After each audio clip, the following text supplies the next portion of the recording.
અમદાવાદના લાંભા વિસ્તારમાં ચૂંટણી પૂર્વે જ ભારે હોબાળો મચ્યો। અપક્ષ ઉમેદવાર કાળુ ભરવાડનો એક વિવાદિત વિડીયો સોશિયલ મીડિયા પર વાયરલ થયો, જેમાં તેઓ મતો માટે પૈસા આપ્યા હોવાનો સ્વીકાર કરતા જોવા મળે છે। વિડીયોમાં કાળુ ભરવાડ કહી રહ્યા છે કે ગત ચૂંટણીમાં પૈસા આપવા છતાં તેમને માત્ર 17 જ મત મળ્યા હતા। બીજી તરફ જાગૃત મતદારોએ ઉમેદવારોને આકરો વિરોધ કર્યો।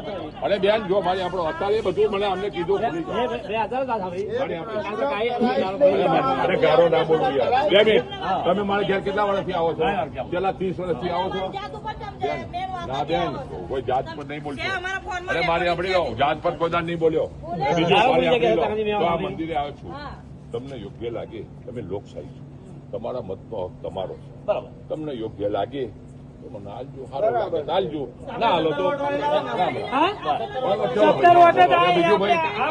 આપણે સોગન ખાઈ લઈએ, 2.5 લાખ રૂપિયા આપણે આપી દઈએ, આપણે લેવા જ નહીં। અમારી લોકશાહી છે,